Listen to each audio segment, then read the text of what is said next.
Boy, and if you left skiing yesterday around 1, 2 in the afternoon and you looked at the sky cam, the cam here at Great Divide, all of this snow accumulated since yesterday afternoon. So that was that baroclinic zone right along the Continental Divide, even south and west of Helena. As much as 6 to 8 inches of snow fell up into the mountains, like around Rimini. Park Lake picked up some pretty good snow. In the capital, also, that was a pretty decent snow, 2, 3, 4 inches in the valley, and that snow on the ground will make for a very cold night. Some parts out in the valley will likely get down below 0 here tonight. 19 right now. And Great Falls, boy, it's chilly. 16 with a little southeast wind at about 5 miles per hour. And fortunately, it's only 5 miles per hour. Feels more like 9 degrees. So yes, it is colder technically ahead of this Arctic boundary here, but some even colder air will be spilling into the eastern part of the state here tonight, and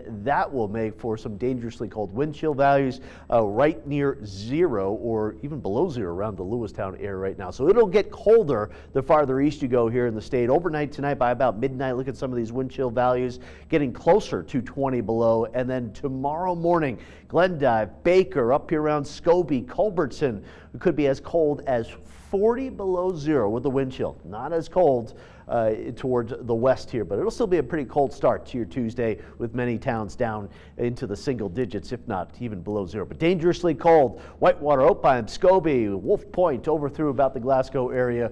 Frostbite could set in as little as about 10 minutes on exposed skin. So if anybody's traveling up through this area, or you're watching because you live in this area, you know it's one of those serious cold events. And there's a little snow also falling right around Glasgow, but the core of that colder air is just off towards the east into the Dakotas, into parts of Minnesota, even northern Wisconsin may get down well below about 30 to 40 below 0. That's without the wind over the next few nights.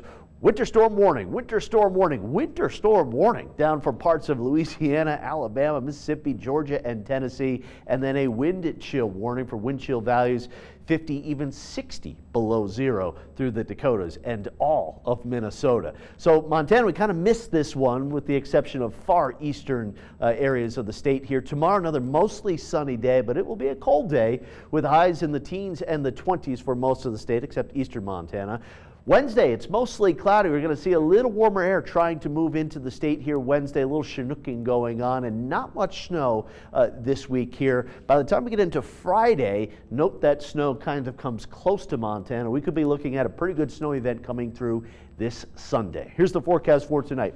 It's a cold night. Not everybody below 0, but just about everybody into the single digits. Look at Turner down below 0. Opine, Burdett all the way down to about 11 below 0. That's without the wind. Some locations here, central Montana could be below 0. And again, some of those normally colder spots around the capital and out in the Helena Valley could be down below 0 here tonight. So a pretty cold night. Here's the forecast for tomorrow. Arctic high pressure off towards the east. Highs in the single digits above and below 0 far eastern Montana, but we'll be in the 20s for the rest of the state with not a lot of wind, and we will have some sunshine, so at least that helps to kind of balance out some of the cold. Wednesday, it's a mostly cloudy day, wind picking up, and look at the temperatures increasing across north central Montana. Even eastern Montana will get above the freezing point by the time we get into Thursday. And here's the forecast for Friday, clouding up, maybe almost 50 degrees in some locations besides the valleys of western Montana, where we'll likely have inversions, keeping us colder here this week. So some warmer air moving in, and eventually that warmer air will bring in some moisture and we'll get into some snow developing Saturday night and for most of Sunday into Monday morning. This is a big storm